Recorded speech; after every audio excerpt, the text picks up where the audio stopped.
Se você trouxe sua Bíblia, abra lá com a gente, senão a gente vai colocar ali também na nossa TV, mas se você estiver anotando também, fique à vontade para você anotar esse versículo. Deuteronômio capítulo 1, versículo 29, nós vamos ler dois versos aqui, o 29 e o 30. Queridos, colocando um pouco de contexto antes de ler o versículo, porque o versículo não vai trazer muito contexto, mas aqui a gente encontra a história de quando a nação de Israel já tinha saído do Egito, já tinha saído da escravidão. A nação sai da escravidão lá em Êxodo. A gente já está em um Deuteronômio, né? Já tinha passado bastante tempo daquilo, mas o povo ainda estava em processo de alcançar a terra prometida. E esse versículo aqui ele é muito legal, porque ele fala da promessa de Deus para a gente. Diz assim, então eu lhes disse, não fiquem apavorados, nem tenham medo deles. Quem são eles? São os inimigos do povo de Deus.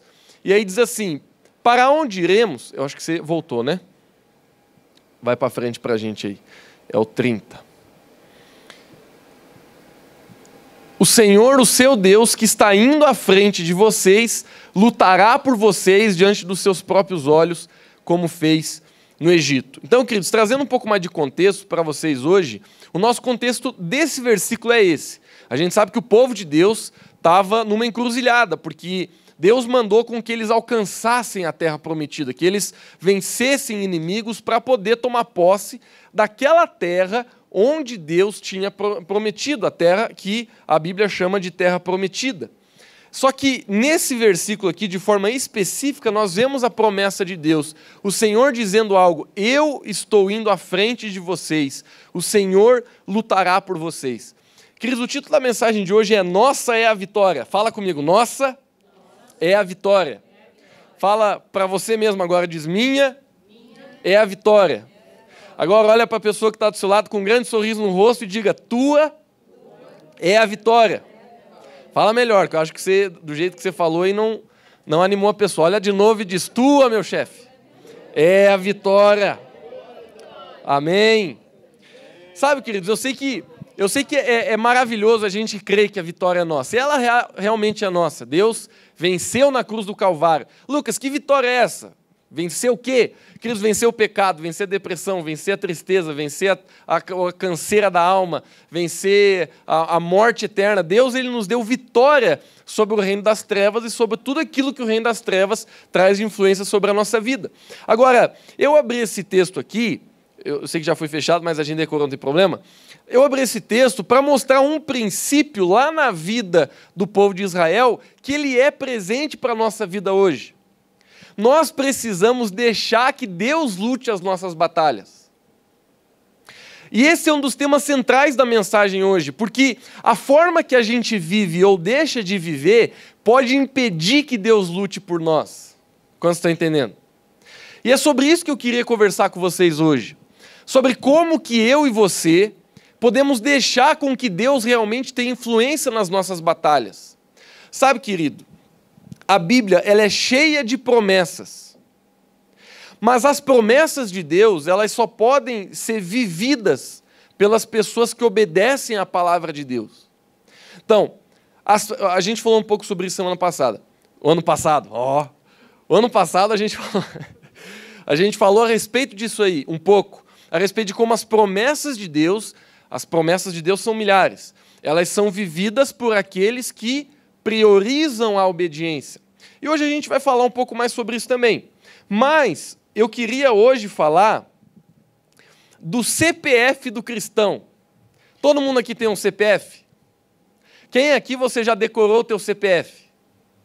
Queridos, eu não decorei. Sempre quando eu preciso do CPF, eu tenho que pegar minha carteira, porque eu não decorei o CPF. Quem aqui não decorou o CPF? Deixa eu ver. Que nem eu. Eu não sei o que tem, eu decoro um monte de coisa, eu decoro número de telefone, eu decoro, olha, se duvidar, eu decoro muita coisa, mas eu não consigo decorar o meu CPF, parece que é não sei, eu tenho que quebrar, acho que eu tenho que, sei lá, que eu tenho que fazer uma oração forte na minha vida para me lembrar o CPF, eu não consigo lembrar o CPF. Mas o CPF de hoje aqui, ele vai ser diferente. O CPF, queridos, que eu e você precisamos para vencer as nossas batalhas, são 3 coisas, e que eu caracterizei CPF para você nunca mais se esquecer, porque você sempre vai lembrar, eu tenho um CPF, e o meu CPF é esse. Fala comigo, constância, perseverança e fé. Vamos de novo, diz constância, perseverança e fé. Então esse é o nosso C de constância, o nosso P de perseverança e o nosso F de fé. Esse é o nosso CPF. Amém? Quem tem CPF aqui? Levanta a mão com grande fé. E agora eu queria comentar com vocês um pouquinho a respeito de cada uma dessas características. Queridos, olha só, ainda hoje eu estava ouvindo uma mensagem de um pastor, que eu gosto muito de ouvir mensagem, e inventaram uns fonezinhos que não precisa de fio, e aí, como o Versalão não tem som, eu boto ele e às vezes vou ouvindo mensagem, né? Por onde eu vou andando, assim, eu boto umas mensagens. E eu gostei muito de um testemunho desse homem que eu queria usar para vocês hoje. Ele falou de uma época da vida dele, onde ele queria ver o poder de Deus agir através da vida dele. E ele encontrou um homem na sua juventude, que era um homem que se movia muito em unção, em poder de Deus, milagres acontecendo. E ele perguntou para esse homem assim, rapaz, mas o que você faz? Que eu vejo Deus fazendo tanto através de você. E às vezes essa é a pergunta que a gente tem para a nossa vida, não é verdade? Às vezes a gente se pergunta assim, por que eu vejo Deus agindo tanto, às vezes, através de outras pessoas, e por que às vezes eu acho que Deus age tão pouco através de mim? Por que talvez eu vejo poucos milagres acontecendo através da minha vida? Porque a gente sabe que nenhum homem tem poder para fazer milagre, mas Deus ele usa o homem para fazer milagres. Isso está na palavra, desde Gênesis até Apocalipse. Deus usando o homem, porque do homem é a autoridade da terra, Deus usa o homem para que ele se manifeste na terra, para que o reino de Deus se manifeste na terra. Mas o que eu achei interessante a respeito desse testemunho é que esse homem pelo qual esse pastor que eu ouvi o testemunho dele hoje, ele falou, disse o seguinte para ele, uma das chaves para o poder de Deus agir, ele falou, é a oração e principalmente a oração em línguas. E ele falou o quanto que ele orava em línguas por dia e o quanto que ele passava na presença de Deus por dia. E aquilo marcou muito esse pastor, e ele falou que ele fez um propósito em Deus para começar a buscar a Deus, orando em línguas e orando, buscando ao Senhor. E ele falou que ele começou a fazer isso por horas. Sabe, querido, eu não sei você, não sei se você é que nem eu, mas às vezes quando eu estou querendo ver uma mudança na minha vida, eu penso assim, não, esse ano vai, ano de 2019 vai, o negócio vai. Eu vou orar. Nesse ano, eu vou orar mais do que eu orei em todos os outros anos. E digo mais, esse ano eu vou orar 2 horas por dia, todo dia, vou orar 2 horas. E de repente você pegou ali o primeiro dia do ano, você orou 2 horas, o segundo dia do ano, você orou 2 horas. Você está até hoje, já estamos o quê? No 6º dia do ano, é isso, né? 6º dia do ano. Você está no 6º dia do ano e tu diz assim, rapaz, olha, eu vou orar esse ano como nunca orei no ano. Já estou no 6º dia que todo dia eu estou orando 2 horas. E eu não sei se você é como eu, você vai pensar do jeito que eu vou narrar agora. A gente acha que de um dia, de uma hora para outra, tudo vai mudar. E a gente pensa assim, poxa, já estou há 6 dias orando. Pô, já tinha que estar tudo diferente. Já tinha que ter tudo mudado. As coisas já tinham que estar tudo diferente, já tinha que estar tudo... Não, aquilo que eu estou esperando já tinha que ter acontecido. Aquele milagre que eu queria já tinha que estar na minha porta. Sabe, queridos, às vezes, eu vou falar essa frase, eu não sei o quão boa ou quão ruim ela é, mas eu creio que ela é verdadeira. Às vezes a gente está tão mal acostumado de fazer o que é certo, que quando a gente faz um pouquinho, a gente já acha que assim, que Deus deveria quase que pegar todas as promessas e jogar na nossa vida, assim, sabe? E eu vejo que esse é um mal que a gente tem. Eu vejo ele em mim. Às vezes a gente ora tão pouco, a gente busca tão pouco a Deus, que a gente resolve fazer isso 3 dias seguidos e a gente já quer que o céu esteja na nossa casa em todas as áreas da vida. Sabe, a gente já quer que o mover de Deus esteja lá. E o que me marcou no testemunho desse homem que eu ouvi? Porque ele falou assim, que ele orou 1 mês. Não parecia que nada estava acontecendo. Ele orou 2 meses, não parecia que nada estava acontecendo. Ele orou 3, ele orou 4, ele orou 5. Ele ficou mais de 6 meses sendo fiel ao propósito que ele tinha feito ao Senhor de gastar horas por dia em oração, em buscar Deus de uma forma que ele nunca tinha buscado. Mas ele fala assim que por mais que por fora ele não tinha sentimentos, ou por mais que nas circunstâncias ele não via aquilo que ele esperava, dentro dele ele continuou crendo naquilo que a palavra de Deus diz. Que Deus estava agindo, que ele estava se manifestando, que o espírito dele estava sendo edificado, porque ele orava muito em línguas. Ele continuou crendo na palavra. E depois de 6 meses, ele começou a contar de algo que começou a acontecer através do ministério dele, de como Deus ele começou a operar muitas curas, muitos milagres. E aí o contexto da mensagem que ele estava compartilhando é outro. Mas eu queria compartilhar esse testemunho contigo, querido, porque muitas vezes na nossa vida o que nos falta é ser constantes, para que a gente consiga chegar aonde Deus quer que a gente chegue. Semana passada a gente falou muito a respeito de a gente aprender a submeter a nossa vida ao Senhor. Porque sabe, queridos, eu não sei você, mas eu já cheguei numa fase da vida, eu já cheguei num ponto da minha vida que eu sei que o que Deus tem para mim é melhor do que o que eu tenho para mim. Eu não sei se você já chegou nesse ponto da vida, mas eu já cheguei. Eu espero que você já tenha chegado também. Eu já cheguei num ponto da minha vida que eu digo, cara, os planos de Deus são melhor 1000 vezes. E não só porque a frase é bonita, literalmente os planos de Deus são melhor. A vontade de Deus é melhor. O que Deus tem para mim é melhor. O que Deus tem reservado para mim é muito melhor do que o que eu tenho planejado para mim. E muitas vezes o que eu planejo para mim, o que Deus planejou para mim pode entrar em conflito. Às vezes não. Semana passada a gente falou muito sobre isso. Às vezes não. Tem desejos que eu tenho para mim que não se opõem ao desejo de Deus. Mas existem algumas áreas da nossa vida, principalmente aquelas que diz respeito às nossas prioridades. Muitas vezes nós temos um plano de prioridades que não é o plano de prioridades de Deus para a nossa vida. E às vezes a gente começa a entrar em choque com os princípios da palavra de Deus e com aquilo que nós amamos e priorizamos. Agora, se nós não aprendermos, meus queridos, falo isso com muito carinho, é uma das coisas que eu mais preciso aprender na minha vida. Se a gente não aprende a ser constante, nós não vamos conseguir ver o sobrenatural de Deus em nossas vidas. Você sabe que a gente tem alguns problemas assim na nossa carne, porque todo mundo tem carne, né? A Bíblia diz que o espírito está pronto, mas a carne é fraca. Eu também aprendi essa semana, quando eu falo uma coisa que eu aprendi com outra pessoa, eu faço questão de falar para não ficar dizendo que é a gente que tirou aquilo do nada. Eu gosto assim, quando eu estou na praia, o que eu mais gosto de fazer é caminhar na praia. E aí eu também boto meu fonezinho ali e boto uma mensagem e vou caminhar na praia. Fico ouvindo mensagem, que eu gosto muito de ficar ouvindo mensagem. E essa semana, queridos, eu ouvi uma coisa que eu nunca tinha ouvido a respeito desse verso, que eu quero compartilhar com você, para ajudar você a entender como que eu e você, a gente funciona. A gente tem dentro de nós uma coisa que chama carne. A Bíblia declara isso em vários momentos. Claro que não está falando só dessa carne aqui que a gente está vendo, essa carne. Está falando, quando a Bíblia fala esse termo carne, está falando da parte de mim, de você que não quer Deus. Da parte de mim, de você que quer pecar, que quer fazer coisa errada, que quer se manifestar de forma errada, que quer se rebeliar. Está falando dessa parte que facilmente a gente reconhece. Essa é a parte que talvez queria deixar você em casa hoje e não queria que você viesse para o culto. Essa é a parte que talvez não quer que você perdoe uma pessoa que te ofendeu essa semana. Essa é a parte que está querendo deixar você preguiçoso esse ano para que você viva um ano ruim na sua vida. A nossa carne, queridos, é essa parte de nós que tenta se opor à vontade de Deus de forma automática. Essa é a carne. Todo mundo identifica ela muito fácil dentro de si.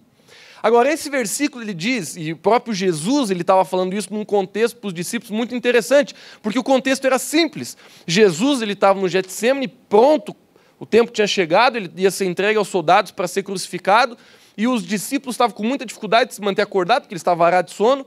E aí Jesus, num dos momentos que ele acorda os discípulos, ele fala essa frase, ele diz assim, gente, orai e vigiai. O espírito, ele está pronto, mas a carne é fraca. Só que muitas vezes, eu falo rindo porque eu já fiz isso, muitas vezes a gente pega esse versículo e a gente usa ele como uma desculpa para um pecado, para uma área da nossa vida que a gente erra. Por exemplo, às vezes a gente cai, a gente peca, a gente pisa no tomate e aí a gente diz, pastor Adair, mas olha, quero que o senhor ore comigo, mas olha, a carne é fraca mesmo, viu? A carne é uma fraqueza, a carne... Sabe, queridos, esse versículo não é bem isso que o versículo está falando. Quando Jesus ele fala, orai e vigiai, porque o espírito está pronto, o que Jesus está dizendo é assim, quando eu e você nascemos de novo, o nosso espírito, ele quer conexão com Deus. O nosso espírito, ele quer Jesus, ele quer santidade, ele quer orar, ele quer vir para a igreja, ele quer comunhão, ele quer ir para a célula, o espírito quer ler a Bíblia. O espírito que está em comunhão com Deus, que é um com Deus, como o apóstolo Paulo fala na carta de Coríntios, ele quer, mas a carne, não. Então, na verdade, a carne não é fraca, a carne é forte. Né? Se a gente quisesse falar uma frase, pequei, então você tinha que dizer, mas a carne é forte. Não, a carne é fraca. O que Jesus está falando? Que a carne é fraca para buscar Deus. A carne, às vezes a gente não tem medo de fazer algumas perguntas, né? Mas se a gente perguntar para qualquer pastor aí, pastor desses aí que a gente admira no YouTube, pastor, tem algum dia que o senhor não quer orar? Tem algum dia que o senhor não quer ler a Bíblia? Esse pastor que eu estava ouvindo, ele falou todos. Depois de um tempo, a coisa ficou gostosa, aí eu quero, até a carne umas horas quase que converte. Mas todos os dias eu não quero orar. Todos os dias eu não quero ler a Bíblia. Sabe por quê, queridos? Porque o nosso espírito, que deve dominar sobre a carne, esse que é o trabalho do Espírito de Deus em nós, que ele nos dá, nos dá força, nos dá capacidade de dominar a nossa carne, que a Bíblia chama de domínio próprio, que é um fruto do Espírito, a gente dominando a nossa carne, a gente consegue subjugar ela para a gente fazer o que Deus quer. Mas a sua carne, meu querido, que não se converte, ela é dominada, mas ela não se converte. Você está entendendo ou não? A gente consegue fraquejar ela, a gente consegue deixá-la magrinha, a gente consegue deixá-la raquítica, a gente consegue, através da prática da palavra, esmiuçar a carne de tal forma que ela fique bem fraquinha dentro da gente para que a gente obedeça a Deus. Mas ela sempre vai estar lá.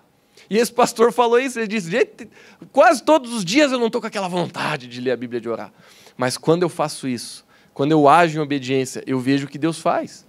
Então, queridos, voltando a falar de constância, a nossa carne, que é essa parte de nós, que Jesus denominou que a carne é fraca, ou seja, a carne, ela não quer buscar o Senhor. A carne, ela não quer permanecer. Mas existe algo lindo dentro da constância. Porque quando nós continuamos dia após dia e permanecemos fiéis naquilo que Deus falou para nós, é dentro desse princípio que nós vamos ver os milagres de Deus acontecendo ao longo do tempo. Agora, é muito verdade que para nós muitas vezes é difícil a gente se manter constante ao longo do tempo. Se você é como eu, a gente é imediatista, a gente quer as coisas de uma hora para outra. A gente quer que as coisas mudem de uma hora para outra. A gente quer que o nosso coração mude de uma hora para outra, que a nossa alma mude de uma hora para outra, que as pessoas ao nosso redor mudem de uma hora para outra. A gente quer orar de manhã e ver à tarde a coisa acontecer. Mas, queridos, eu não consigo falar para você o quanto as coisas vão demorar na sua vida. Isso não é meu papel. Esse é o papel de Deus. Deus, ele sabe quando que as coisas vão acontecer na sua vida. Eu não sei. Mas o nosso papel como cristão é ser constante. Porque se eu e você permanecer fiel até o fim, é dentro desse contexto que Deus ele se manifesta, onde Deus ele traz a promessa para a realidade. A gente vê isso em toda a Bíblia. Homens que tiveram que passar por tempos de muita dificuldade, mas porque permaneceram fiéis naquele tempo, foram constantes, não mudaram de cabeça de um dia para a noite, eles alcançaram grandes coisas no Senhor. Sabe, queridos, eu já tenho exemplo na minha vida, à torta e direita, para dar exemplo ruim de coisas na minha vida que eu não fui constante. Mas você sabe que às vezes quando a gente está pastoreando, isso é uma das coisas que a gente mais percebe, que é o inimigo das pessoas alcançarem o mais de Deus na vida delas. Porque muitas vezes quando a gente está pastoreando, nós estamos vivendo igreja, muitas pessoas elas decidem por Cristo. Muitas pessoas decidem por querer Jesus. Muitas pessoas decidem por querer mudar a sua vida. Mas o problema é que aquela decisão parece que tem data de validade. Porque nós estabelecemos condições para Deus para que a gente esteja no caminho dele. E isso não é o evangelho de Cristo. Nós estamos com Cristo porque ele morreu por nós. E porque sem ele nós estamos fritos no inferno. Nós estamos com Cristo, a Bíblia diz em Romanos, porque ele nos amou primeiro. E se nós não correspondemos com o nosso amor de volta, quem perde não é Deus, é a gente mesmo. Ele, através do seu infinito amor e misericórdia, estendeu a graça dele, morrendo por nós na cruz do Calvário, ressuscitando ao terceiro dia, e nos estendendo a sua graça para que hoje nós vivamos não só com a promessa do céu para a eternidade, mas com a promessa de vivermos o céu na terra para que o poder de Deus se manifeste em nós. Mas muitas vezes existe uma grande dificuldade na nossa vida de entender como os princípios espirituais funcionam. Então, queridos, eu quero com muito carinho lhe passar, eu sei que a frase é estranha, mas passar esse espírito de constância para você hoje. Porque se não formos constantes, nós não vamos conseguir chegar na vitória. A constância, ela é algo importantíssimo para dentro da nossa vitória. E eu não sei de que área da vida você está olhando, mas isso serve para qualquer coisa. Qualquer área da nossa vida, se não formos constantes, nós vamos perecer. E falando da fé, o apóstolo Paulo, uma vez, ele falou a respeito de pessoas que naufragaram na fé. Sabe, queridos, uma das orações que eu faço é que eu não naufrague na fé. Porque a Bíblia diz, aquele que está de pé, cuide para que não caia. Qualquer um pode cair, qualquer um pode desanimar, qualquer um pode abandonar a fé. Qualquer um pode sair do caminho. Por isso que eu creio que é tão importante nós entendermos os princípios e contextos bíblicos, porque Jesus ele não fala que existe só uma porta, mas ele fala que existe um caminho, e o caminho ele fala de caminhar, ele fala de andar, ele fala de algo que precisa ser constante na nossa vida. Uma caminhada, querido, se ela não for constante, ela não te leva a lugar nenhum. Eu sei que a frase é tão ridícula de simples que a gente já sabe. Se nós, numa caminhada que você for fazer, para qualquer lugar, se você não for constante naquela caminhada, você não vai conseguir chegar onde você precisa. Então, sendo bem prático para a gente passar para a próxima etapa, nós precisamos aprender a constância, queridos. Existem muitos inimigos para a constância, porque nós vamos passar por circunstâncias difíceis na vida. Nós vamos passar por áreas da nossa vida e muitas vezes nós vamos ter notícias no nosso dia a dia que vão tentar destruir com a constância. Talvez depois de um mês você fazendo aquilo que é certo e não vendo aquilo que você esperava, você vai querer dizer, mas Senhor, onde é que o Senhor está?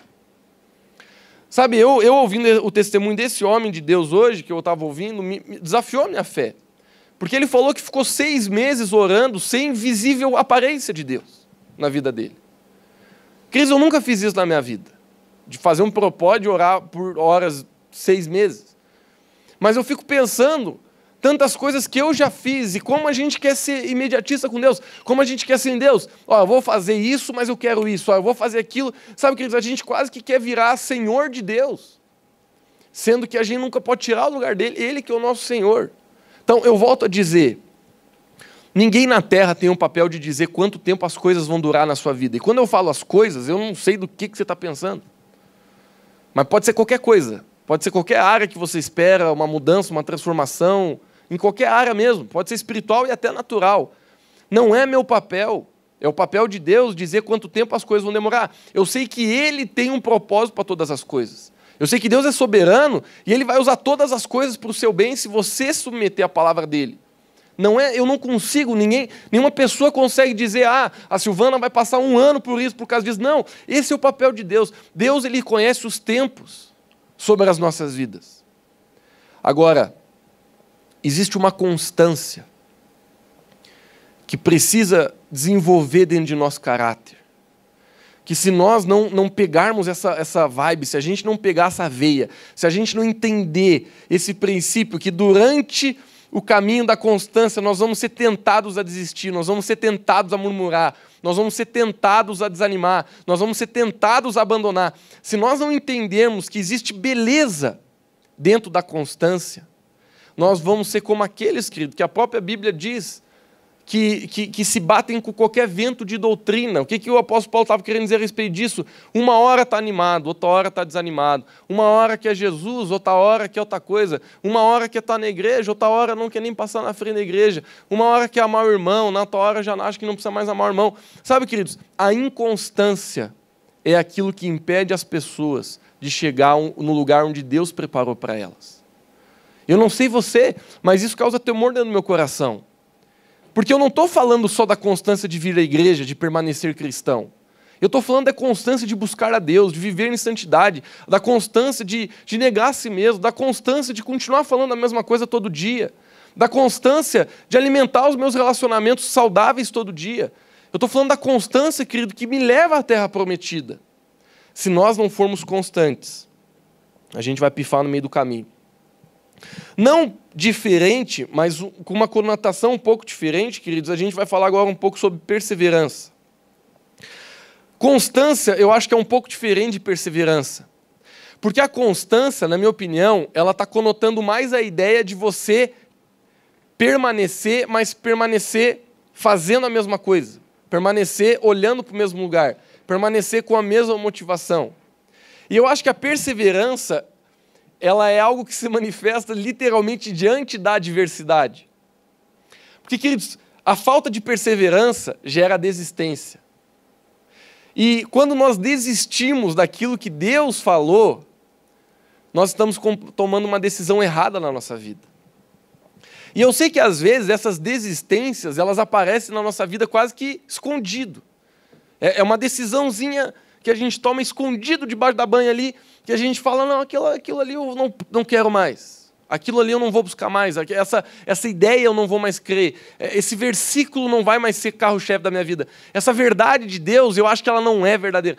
Existem partes dentro de nós que nós muitas vezes não percebemos, mas se nós não cuidarmos, existem partes de nós que começam a desistir, que começam a largar, sabe? E a gente conhece a perseverança de uma pessoa pelo ânimo de uma pessoa.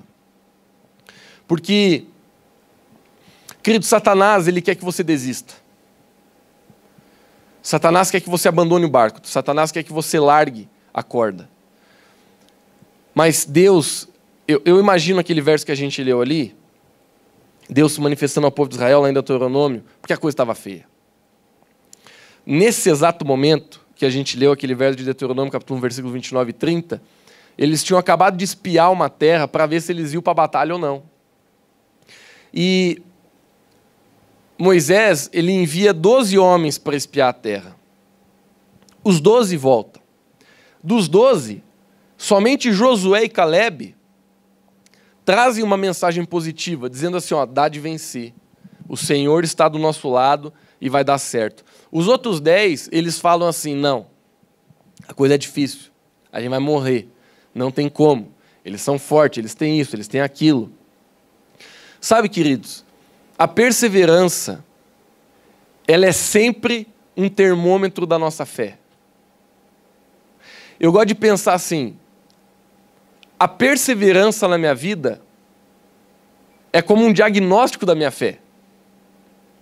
No final do ano, eu fiz alguns exames para ver como é que estão algumas coisas do meu corpo.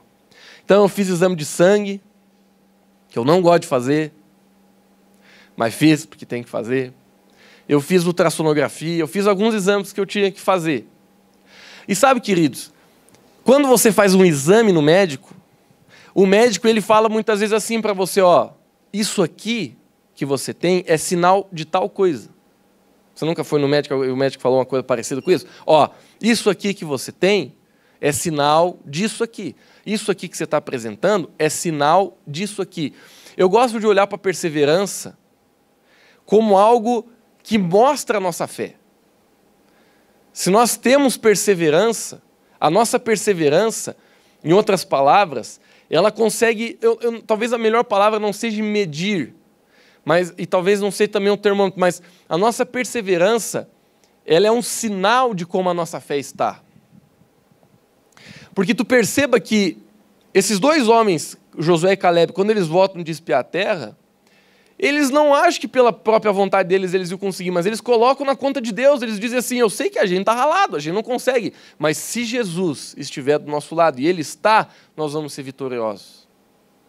Sabe, queridos, o nosso Senhor, Ele tem a vitória para nós, mas nós precisamos colocar a nossa fé nele, e é nisso que a gente completa o nosso CPF. Lá em João capítulo 1, 1 João, capítulo 4, errei de novo. 1 João, capítulo 5, versículo 4, agora foi. Abra comigo lá, fazendo um favor. 1 João, capítulo 5, versículo 4. Aqui a gente vai ler a respeito da regra da fé na nossa vida. A Bíblia diz assim, o que é nascido de Deus vence o mundo. E essa é a vitória que vence o mundo, a nossa fé. Quer dizer, tem vários versículos que falam sobre fé, eu separei esse só. Porque nesse versículo a Bíblia fala de forma clara que nós vencemos o mundo com a nossa fé. Olha o que a Bíblia diz, essa é a nossa vitória. Ela vem através da nossa fé. Sabe, queridos, a fé, ela é muito fácil de se falar quando a gente só fala. mas quando a gente tem que agir, é que a coisa pega. Então, Josué e Caleb, quando eles voltam de espiar a terra, a fé deles estava em Cristo, mas eles queriam agir. O apóstolo Tiago, ele fala, você pode falar o que você quiser para mim, mas eu, através das minhas obras, vou mostrar a minha fé. Sabe, queridos, a fé, ela se manifesta através das nossas obras. E se nós não entendermos isso, a gente não vai conseguir chegar onde Deus tem para nós. Eu creio que Deus, queridos, Deus ele escreveu já o nosso ano. Não só o nosso ano, mas a nossa vida toda. O ano de 2019 está escrito nas mãos de Deus. E sabe, Deus ele não escreve os nossos dias imaginando que nós vamos ser perfeitos. Ele não escreve imaginando que a gente não vai errar, que a gente não vai falhar. Deus não escreve os nossos dias imaginando a perfeição. Ele sabe quem a gente é, ele sabe das nossas dificuldades. Para mim é um grande dilema entender esse negócio que Deus escreveu todos os meus dias, mas a questão é que Deus escreveu, ele tem uma vontade, porque a Bíblia chama de boa, perfeita e agradável para a minha vida, mas eu só vou conseguir chegar nela através da minha fé na pessoa de Jesus Cristo.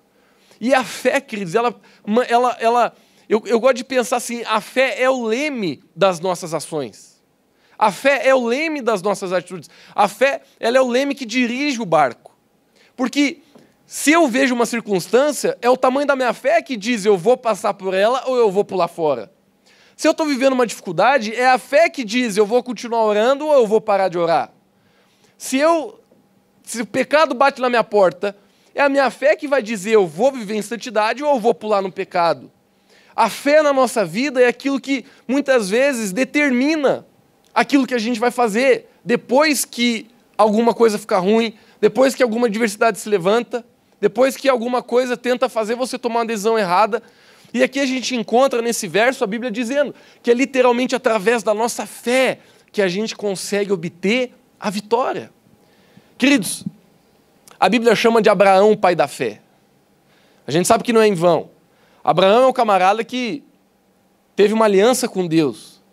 E Abraão, desde o início da sua jornada com Deus, ele foi marcado de experiências que conduziram a vida dele, mas que conduziram através da fé.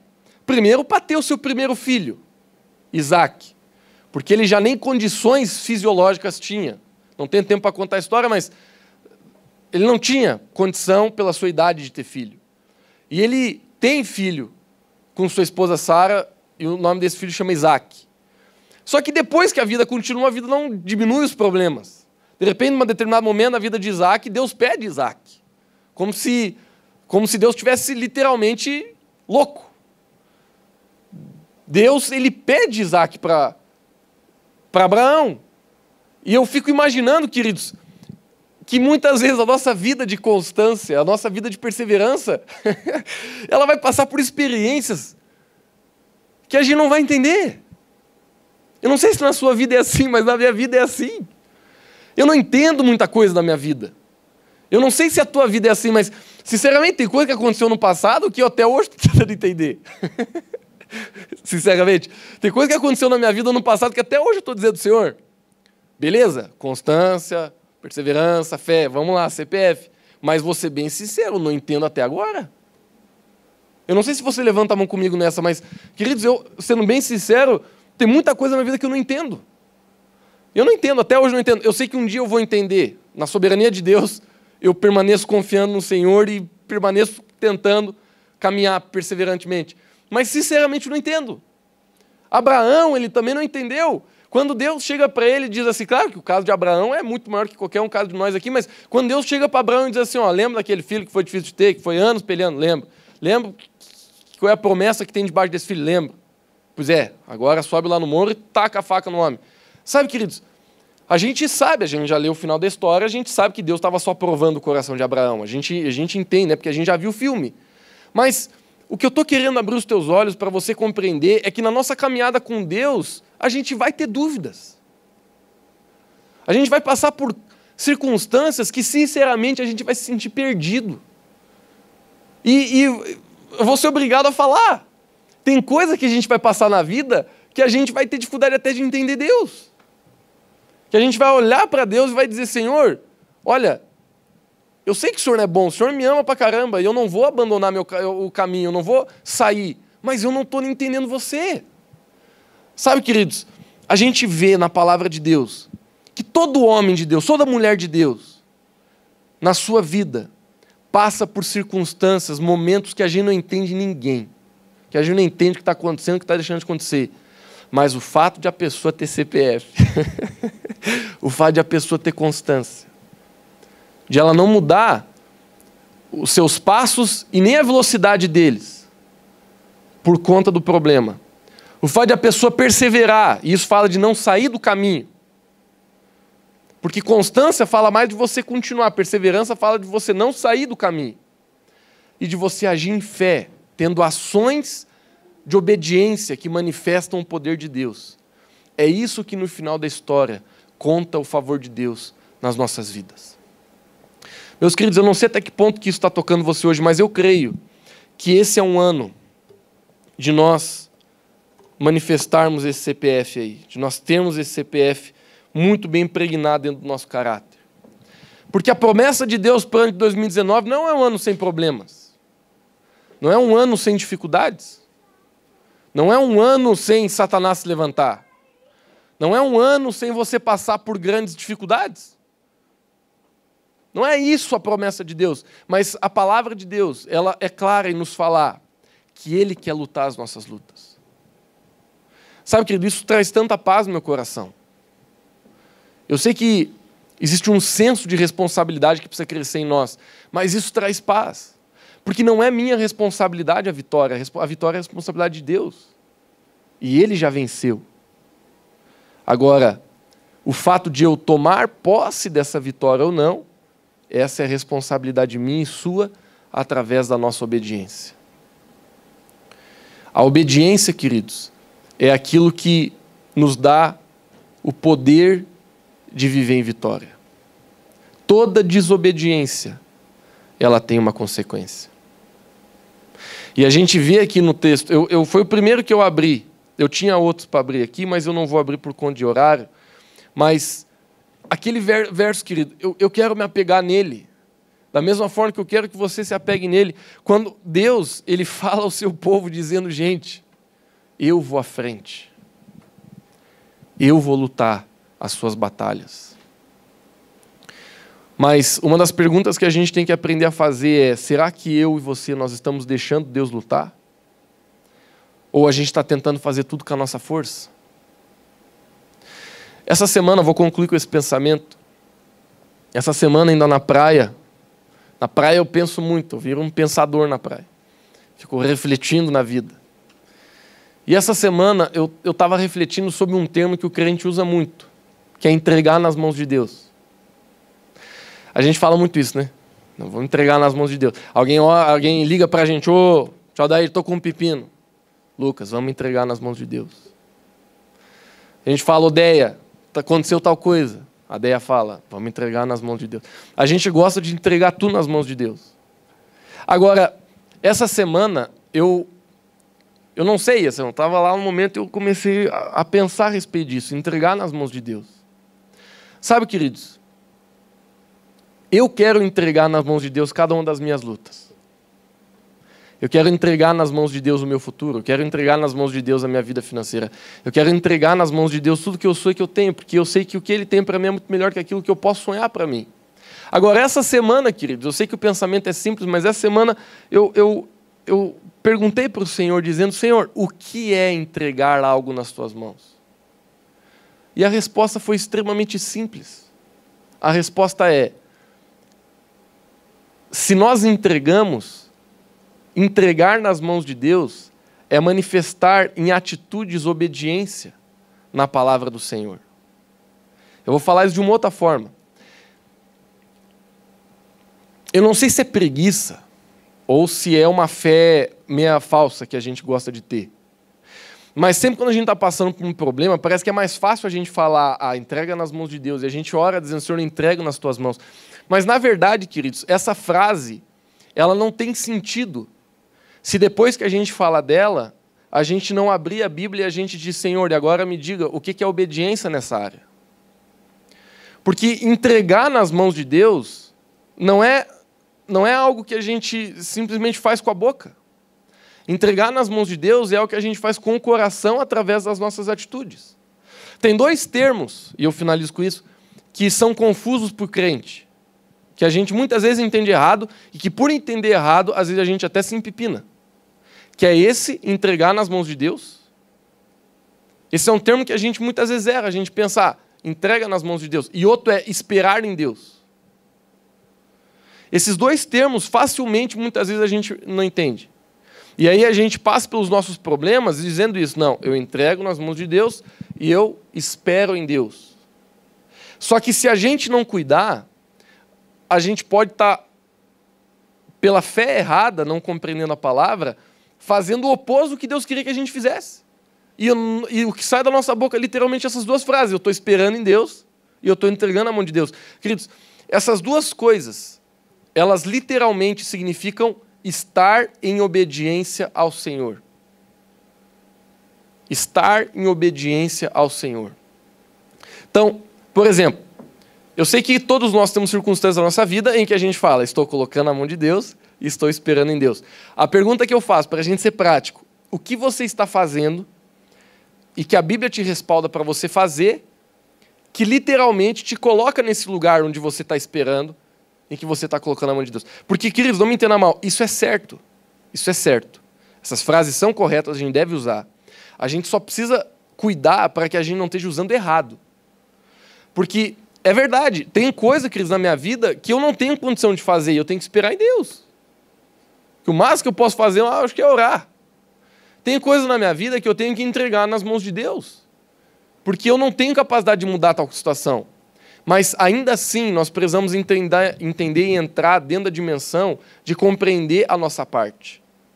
A Bíblia fala no livro de Isaías, eu gosto muito desse versículo, que aqueles que esperam no Senhor, eles sobem com asas como a de águia.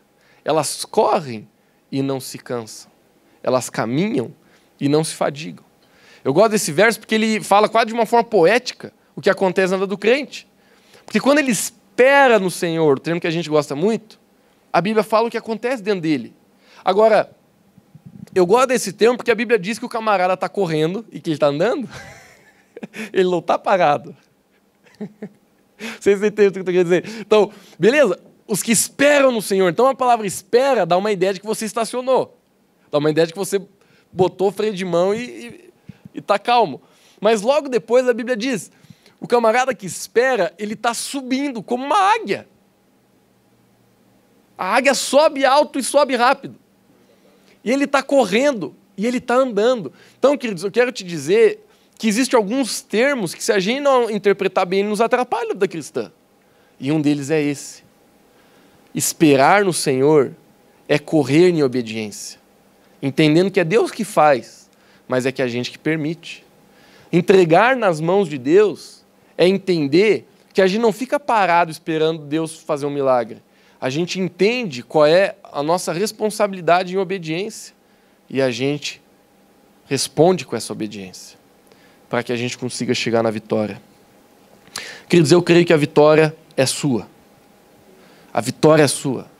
A vitória sobre o pecado, sobre qualquer vício que você possa ter na sua vida. A vitória sobre a tristeza, sobre a solidão. A vitória sobre a falta de fé. Talvez você esteja aqui nessa noite dizendo, Lucas, a minha fé está tão pequena. Queridos, a vitória é sua.